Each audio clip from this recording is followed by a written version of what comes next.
मृत्युंजय. लेखक शिवाजी सावंत. भाग 21. लागलीच वाड्यासमोर एक पर्णकुटी उभारण्यात आली. एक विचित्र दृश्य दिसू लागलं.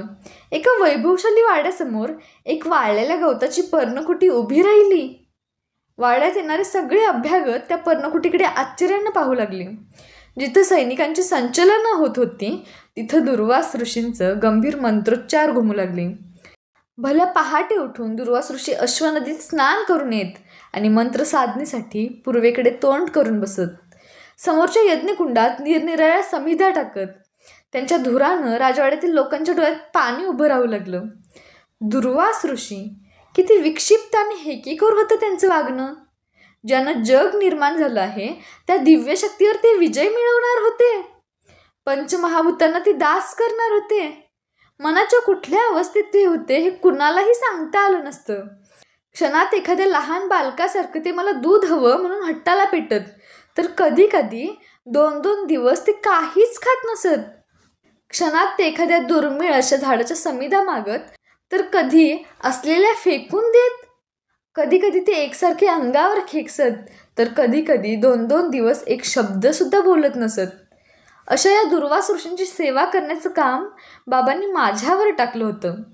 त्यांनी मला अशी समज दिली होती की दुर्वास ऋषी कितीही चिडले तरी तू त्यांना उलट बोलू नकोस, मुखावर कंटाळा दिसू देऊ नकोस, त्यांच्या सेवेत काहीच कमी पडू देऊ नकोस. कधी कधी ऋषींचं वागणं असह्य होई. मला ते सरळ आपले पायसुद्धा धुवायला सांगत. त्यांच्या हाताखाली इतके आणि असे काम पडे की शरीर थके, मन कोमेजे. पण बाबांच्या समाधानासाठी मी तेही करीत असे. धुतलेले पाय पुन्हा धुवावे लागत. पुन्हावर आरडाओरडा निराळाच. ती सगळी पर्णकुटी जाळून उद्ध्वस्त करून आपण सरळ मथुरेला निघून जावं असं मला वाटे. या विक्षिप्त माणसाच्या सहवासात जास्त दिवस राहिले तर मला वेड लागेल की काय अशी मला भीती वाटू लागली. 1 नाही 2 नाही, चांगले 10 महिने मी हे विचित्रपणाचं सगळं वागणं सहन केलं. रोज रात्री मी अर्धवट झोपेतून उठून बसत असे, कारण पहाटे दुर्वासांची पूजनाची तयारी करावी लागे. अर्धवट झोपेमुळे माझे डोळे लाल दिसू लागले. मी क्रुश होत चालले. माझी ती अवस्था बघून धात्री दुर्वासांच्या नावानं बोट्ट मोडू लागली. शेवटी दुर्वास ऋषी पर्णकुटीच्या बाहेर पडेनासेच झाले. शेवटचे 2 महिने तर ते पूर्णतः अबोल होते. नुसतं दूध आणि फळं हाच त्यांचा आहार असे. रात्री न झोपता ते एकसारखे रात्रभर मंत्र पुटपुटू लागले. मला त्यांच्या त्या जागरणाची भीती वाटू लागली. हा ऋषी त्या शक्तींवर विजय मिळवण्याऐवजी या शक्तींमध्येच मिसळून जाणार की काय? काय निघणार आहे या यज्ञातून? काय करणार आहेत हे दुर्वास त्या तेजांना दास करून? मानवाला ते तेज कधी झेपेल काय? असंख्य प्रश्नांनी माझं मन दिवसभर अस्वस्थ असे. कुणीकडे जरा इकडे तिकडे जावं म्हटलं तरी ते अशक्य असे, कारण ते पर्णकुटीतून केव्हा हाक मारतील याचा नेमच नसे. कधी काय मागतील ते सांगताच येत नसे. एका पौर्णिमेच्या दिवशी मी असाच विचार करीत झोपी गेले. त्या दिवशी मला गाढ झोप लागली होती. पहाटे जागी झाले ते एका मोठ्या आवाजानंच. पर्णकुटीतून दुर्वास ऋषी एकसारखे ओरडत होते. नुसतं दूध पिऊन आणि फळं खाऊनही त्यांचा आवाज विजेच्या कडकडाटालाही लाजवील असा कणखर होता. आनंदानं ते आरोळ्या मारित होते. कुंती भोजा, कुंती भोजा. मी गडबडीने उठल्याने आत गेले. त्यांनी आपले डोळे उघडले. त्यांच्या डोळ्यांकडे बघणं मला शक्य होत नव्हतं. अतिशय दीप्तिमान तेजाचे ते 2 गोल होते. मला बघताच एक अस्पष्टशी स्मिताची लकीर त्यांच्या मुखावर चमकली. घनगंभीर आवाजात ते म्हणाले, कुंती, माझी सेवा केल्याचं फळ आज तुला मिळेल. सगळं जग यापुढे तुला वीरांची जननी म्हणून ओळखेल. बैस इथे. मी तशीच उभी राहिले. ते गरजले, बैस. मी त्या यज्ञाच्या वेदीजवळ बसले. त्यांच्या बोलण्याचं काही म्हटलं काहीच अर्थ कळला नाही मला. ते म्हणाले, कुंती, या विश्वातली पंचमहाभूतं आज माझ्या मंत्रांच्या धाग्यांनी मी रथाच्या अश्वांसारखी करकचून बांधून टाकली आहेत. माझा प्रयोग यशस्वी झाला आहे. हे आचमनाचं पाणी घे. पण मी? माझं मन भीतीनं गारठून गेलं. कुंती, तू कुणापुढं उभी आहेस याची कल्पना आहे काय? त्यांचे डोळे गरगरू लागले. मला ती जाळून टाकणार होती की काय? मी मुकाटपणे आचमनाचं पाणी घेतलं. ते घडाघडा मंत्र म्हणू लागले. ते शब्द मी पूर्वी कधीही ऐकले नव्हते, तरीही ते कानांवाटे माझ्या मनाच्या पडद्यावर स्पष्टपणे उमटू लागले. ते शब्द ऐकताना मला एक अननुभूत आनंद वाटत होता. ते शब्द म्हणजे अमृताच्या लहरी होत्या. माझ्या शरीरातील कण हलका झाला. क्षणभर मी म्हणजे ते शब्दच आहे असं मला वाटू लागलं. डोळ्यांपुढे धवल प्रकाशाची वलय दाटली. मंत्र म्हणून होताच विजयी वीरासारखे दुर्वा सुटले. माझ्या मस्तकावर हात ठेवून ते म्हणाले, कुंती, या आर्यावर्तात तुझ्यासारखी दुसरी स्त्री होणार नाही. ज्या ज्या शक्तीचं स्मरण करून तू हे मंत्र म्हणशील, ती शक्ती मानवरूपात क्षणात दासासारखी तुझ्यासमोर उभी राहील आणि तुझ्या पोटी आपल्यासारखाच तेजस्वी पुत्र निर्माण करून निघून जाईल. ही दुर्वासाची वाणी आहे, लक्षात ठेव. जा. म्हणजे कसल्याच उत्तराची वाट न पाहता किंवा बाबांना भेटण्यासाठी न थांबता ते आले होते. तसेच कमंडलू नाचवीत मत्त हत्तीसारखे पर्णकुटी बाहेर पडले. क्षणार्धात ते दिसेनासेही झाले. राजवाड्याच्या तटाबाहेर पडून उत्तरेकडे निघून गेले. यज्ञकुंडातील राख वायुलहरींबरोबर पर्णकुटीभर पसरू लागली. वाऱ्याच्या एका लहरीनं दुर्वास बसले होते ते व्याघ्रचर्म उलट सुलट झालं. दुर्वास ऋषी निघून गेले. वाड्याला परत वाड्याची कळा आली. धात्रीनं सुटकेचा निश्वास टाकला. बाबांच्या छातीवरचं दडपण दूर झालं. दुर्वासांनी मला जाताना अभिचारासह तो देवहूती मंत्र दिला आहे हे कुणालाच माहीत नव्हतं. वाड्यावरचे सेवक दुर्वास ऋषींना विसरून सुद्धा गेले. दुर्वास म्हणजे भोजपुराच्या राजवाड्यावर क्षणभर उठलेलं एक वादळ ठरलं. पण त्यांचे ते शब्द माझ्या कानात नेहमीच घुमत. तू वीरांची जननी होशील. माझं मन त्या शब्दांनी लाजून चूर होई. कधी कधी मी दिवसभर एकही शब्द बोलत नसे. मंत्राचे ते शब्द माझ्या कानात स्पष्टपणे ऐकू येऊ लागत. ते म्हणावे असं सारखं वाटे, पण मोठ्या संयमानं मी ते आवरी. एखाद्या गोमाशीनं कुत्र्याचा अविरत पाठलाग करावा तसे ते माझ्या मनाचा पाठलाग करीत. माझ्या मनाच्या आतल्या या संघर्षामुळे बाहेरच्या दैनंदिन व्यवहारात काही वेळा फार मजेदार चुका होत. दासदासींना मी एकदम अहोजाहो म्हणून बोलवी. सर्वजण माझ्याकडे आश्चर्याने पाहत. लागलीच मी स्वतःला सावरीत असे दिवसांमागून दिवस गेले. नगरावर वसंत ऋतूची कृपादृष्टी वळली. निरनिराळ्या रंगीबेरंगी फुलांनी भोजपुराचा आसमंत नटून गेला. सर्वत्र संमिश्र सुगंध दरवळू लागला. वसंत वसंत म्हणजे वर्षा ऋतूच्या शेवटच्या इंद्रधनुष्याचं पृथ्वीवर पडलेलं प्रतिबिंब. वसंत म्हणजे निरनिराळ्या पक्ष्यांच्या रूपानं सप्तस्वरांचे पावे घेऊन पृथ्वीवर अवतरलेले आकाशातील सप्तर्षी. वसंत म्हणजे नुकत्याच खोडकर वर्षा ऋतूनं आपल्या सरींच्या असंख्य बोटांनी गुदगुल्या केल्यामुळे पृथ्वीरूपी बालकाच्या गालावर पडलेली गोड खळी.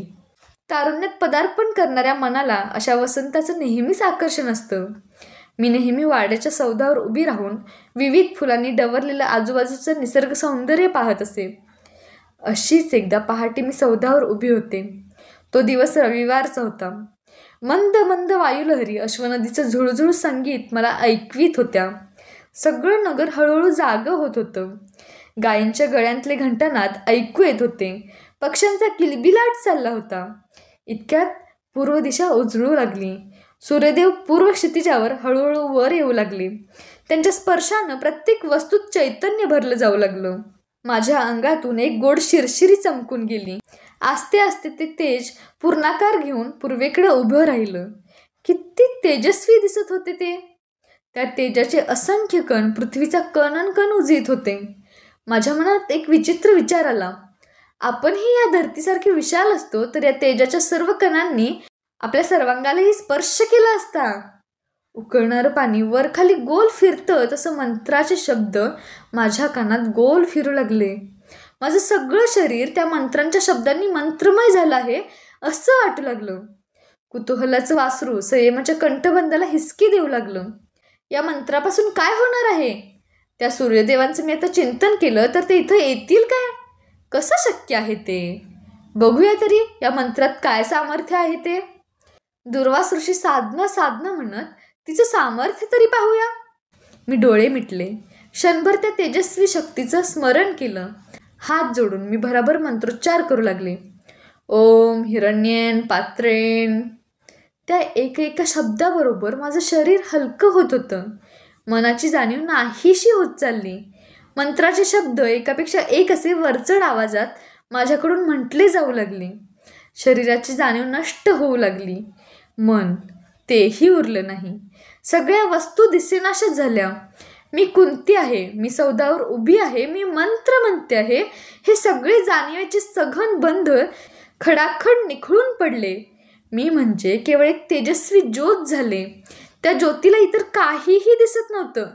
पूर्वेकडून एक अतिशय तेजस्वी कांतीचा दैदिप्यमान पुरुष येत होता. त्यांच्या कानात प्रकाशवलय फेकणारी दिव्य कुंडलं होती. केस सोनेरी वर्णात चमकत होते. डोळ्यांतून तेजस्वी प्रकाशलहरी बाहेर पडत होत्या. मुद्रेभोवती तेजाची आभा पसरली होती. अंधाराचं राज्य आपल्या ऐटदार चालीनं जाळीत तो सौध्याकडे येऊ लागला. 10 दिशांनी असह्य किरण शलाका उधळीत माझ्या शरीररूपी ज्योतीला त्या दैदिप्यमान पुरुषानं स्पर्श केला. ज्योत थरथरली. विरोधासाठी मान हलवून ती डोलली. दोघांचा अबोध अशा भाषेत एक संवाद झाला. पण ज्योतीचं काहीच चाललं नाही. तो आकाश पुरुष ज्योतीला भेदून पलीकडे गेला. एका महान तेजाचं संक्रमण झालं. माझ्या शरीरातील कणकण सनसनीत तापला होता. मी हळूहळू अस्तित्वाच्या जगात येत होते. पण तापलेल्या शरीरामुळे माझं शरीर मलाच असह्य झालं. डोळ्यांपुढं तेजाची वलय गरगर फिरत होती. पायातील शक्ती गेल्यासारखं वाटत होतं. उभी राहिले तर मी सौदावरून धाडकन खाली कोसळेन या भीतीनं मी मटकन खालीच बसले. माझ्या पाठीवर कोणीतरी हात टेकविला आणि तो झटकन पुन्हा वर उचलला. मी वळून पाहिलं. ती धात्री होती. चमत्कारिक दृष्टीनं ती माझ्याकडे पाहत होती. डोळे विस्फारून ती म्हणाली, राजकुमारी, किती ज्वर भरला आहे तुमच्या अंगात. चला, प्रथम तुम्हाला औषधी देते. मी सौधावरून खाली उतरू लागले. त्या पायदंड्या उतरताना उगाच मला वाटलं की मी उंच आकाशाच्या स्वर्गातून पृथ्वीवर की पृथ्वीच्याही खाली खोल पाताळात जाते आहे. त्या दिवसापासून मला जे जे काही वाटत गेलं ते सगळं अतर्क्य होतं. मलाच आश्चर्य वाटत होतं की मी अशी का वागत होते. मला कुणाशीही एक शब्दही बोलावंसं वाटेनासं झाला. नेहमीच माझ्या डोळ्यांपुढं तेजस्वी वलय फिरू लागली.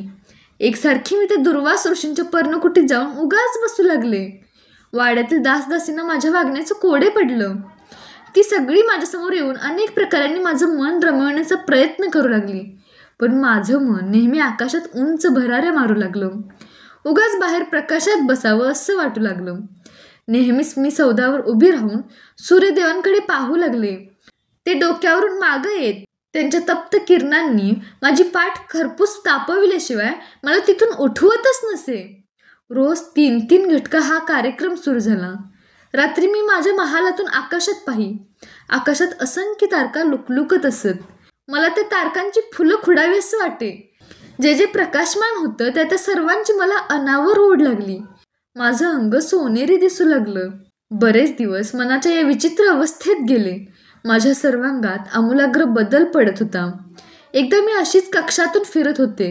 कोणीतरी दासीनं आणून दिलेलं सुवर्णचंपकाचं फूल हुंगत होते. इतक्यात धात्री आली. तिच्याशी काहीतरी बोलताना ते फूल माझ्या हातातून सुटून खाली पडलं. ते उचलण्यासाठी मी खाली वाकले. माझं सर्वांग जड झालं आहे असं मला वाटलं. कसं तरी ते फूल मी वर उचललं आणि परत हुंगू लागले. धात्री माझ्याकडे विचित्र दृष्टीनं पाहत होती. तिच्या वृद्धत्वानं आधीच आठ्यांनी जाळीदार झालेल्या कपाळावर आणखी एक जादा आठी उठली. आपल्या तीक्ष्ण अनुभवी डोळ्यांनी ती माझं सगळं शरीर चाचपते आहे असं मला वाटू लागलं.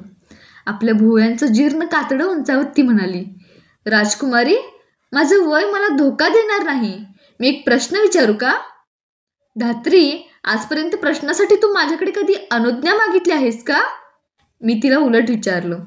नाही, पण राजकुमारी, हा प्रश्न तुम्हाला कधीच आवडणार नाही. या म्हातारीला वेड लागला आहे. तिच्या पाठीवर आसुडाचे फटके मारून हिला विंध्याच्या अरण्यात सोडा, अशी आज्ञा सोडाल तुम्ही? धात्री, तू वाड्यावरची सर्वात वृद्ध आणि सर्वात प्रामाणिक दासी आहेस, हे मी विसरले नाही अजून. विचार, तुला काय विचारायचं असेल तर स्पष्टपणे. परत एकदा तिची वृद्ध दृष्टी माझ्या सर्वांगावरून फिरली. थरथरत्या मानेनं तिनं विचारलं, राजकुमारी, तुम्ही माता होणार आहे? धात्री, कुणासमोर तू बोलते आहेस याची जाणीव आहे काय तुला? मी मोठ्यानं किंचाळले, अंगावर वळवळता सर्प पडल्यासारखी. राजकुमारी, माझे केस पिकले आहेत. या वाड्यातील 3 राजपिढ्या मी बघितल्या आहेत. आपलं शरीर समोरच्या दर्पणात नीट पारखून बघा. आपली मान जास्तच हलवी ती कक्षाबाहेर जाऊ लागली. माता? त्या 2 अक्षरांच्या मुष्टियोद्ध्यांनी माझ्या मनाला निर्दयपणे बुखलायला सुरुवात केली. सगळा कक्ष माझ्या भोवती गरगर फिरतो आहे असं मला वाटू लागलं. धरतीनं दुभंगून मला पोटात घेतलं असतं तर किती बरं झालं असतं. माझं मन त्या भुयारातल्या पाकोळीसारखं देहाच्या भित्तीवर थडाथड आपटू लागलं असहाय्यपणे. मी माता होणार होते, कौमार्यावस्थेत माता. मातृत्व हा स्त्रीला मिळणारा सर्वात श्रेष्ठ वर आहे, पण मला मिळणारा हा वर शापासारखा नव्हता काय? दुर्वास ऋषींचे ते उद्गार माझ्या कानांत घुमू लागले. तू वीरांची जननी होशील. त्यांच्या मंत्राचे तुटक शब्द कानात निनादू लागले. ओम हिरण्येन पात्रेन. क्षणात माझ्या मनाच्या घुमटात बाबांचे ते शब्द घुमू लागले. वीरांनी विजयाच्या धुंदीत जगावं आणि वीरकन्यांनी शिलासाठी मरावं. शील, स्त्रियांचं अमोल लेणं. शील म्हणजे आरे स्त्रीचा श्वासोच्छवास. मध्येच उद्यानातलं ते चंडोल पक्षाचं पिल्लू आपली चोच वासून ओरडू लागलं. चिर चिर.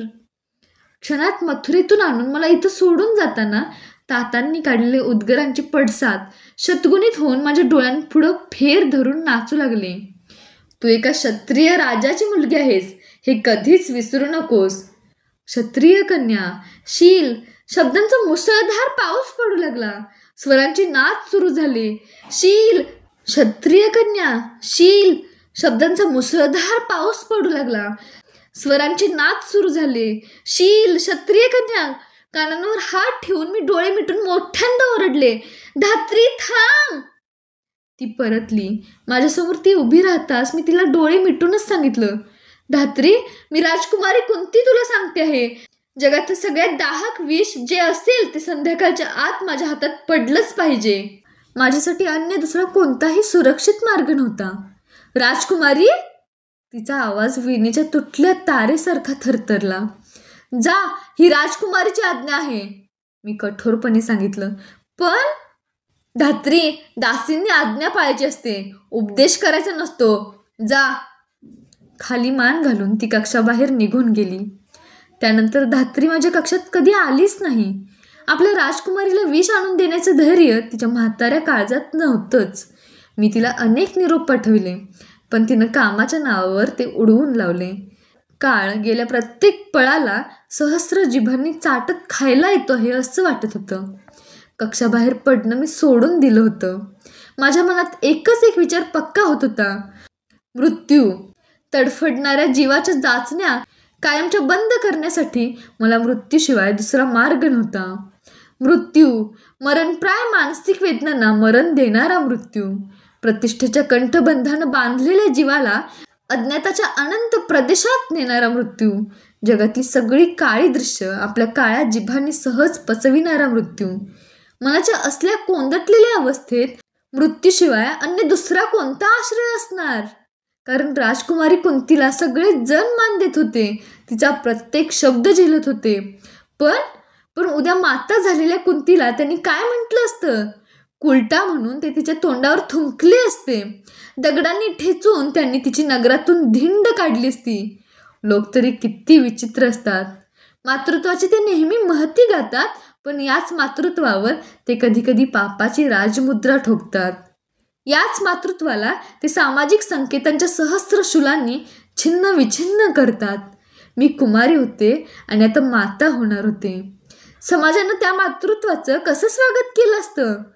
मला मंत्रापासून पुत्रप्राप्ती झाली आहे हे धडधडीत सत्य त्यांना कधीतरी पटलं असतं काय?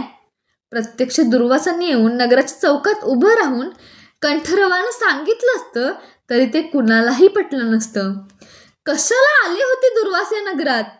काय मिळवलं त्यांनी माझ्या जीवनाशी हे असं महाभयानक द्यूत खेळून? त्यांच्या त्या भयानक प्रयोगात माझा काय संबंध होता? पण असं म्हणून तरी माझी सुटका आता कुठं होणार होती? जगात सगळ्याच गोष्टींत सुसंगती कुठं असते? निरपराधी माणसांना दुसऱ्या कुणाच्या तरी अपराधाचं प्रायचित्त भोगावं लागतंच नाही काय? मी त्यांपैकीच एक नव्हते काय? प्रश्नांच्या असंख्य साळुंक्या माझ्या मेंदूच्या घायाळ नागिनीला टोचत होत्या. ती असहाय्यपणे कळवून फुतकार टाकत होती, मृत्यू मृत्यू. मी ताडकन उठले आणि जोरात एक टाळी वाजविली. एक दासी तत्परतेनं आत आली. तिला मी सांगितलं, अशीच जा आणि नगरातून राजवैद्यांना बोलावून आण, जसे असतील तसे. ती निघून गेली. अर्ध्या घटकेतच राजवैद्य माझ्या कक्षात प्रविष्ट झाले. वाकून अभिवादन करून ते म्हणाले, राजकुमारी, काय आज्ञा आहे? वैद्यराज, दुर्वास ऋषींच्या यज्ञाची सांगता करायची आहे. त्यासाठी जगातील सगळ्यात प्रभावी विष हवी म्हणून वापरायचं आहे. या दासीबरोबर ते ताबडतोब लावून द्या. दुर्वास ऋषी म्हणताच वैद्यराज अगोदरच गप्प बसले. त्यांनी पुढे काहीच प्रश्न विचारला नाही, कारण दुर्वास ऋषी कोणतीही दुर्मिळ वस्तू केव्हाही मागत असत हे त्यांना माहीत होतं. जशी आज्ञा, असं म्हणत ते कक्षाबाहेर निघून गेली. थोड्या वेळातच ती दासी कुप्पीतून विष घेऊन आली. मी सुटकेचा निश्वास टाकला. आता मला कुणाच्या तरी हृदय जाळणाऱ्या कुत्सित दृष्टीला तोंड द्यावं लागणार नव्हतं. ती कुप्पी मी जपून एका कोनाड्यात ठेवली. माझ्या मरणप्राय यातनांचा अंत त्या कुपीत होणार होता.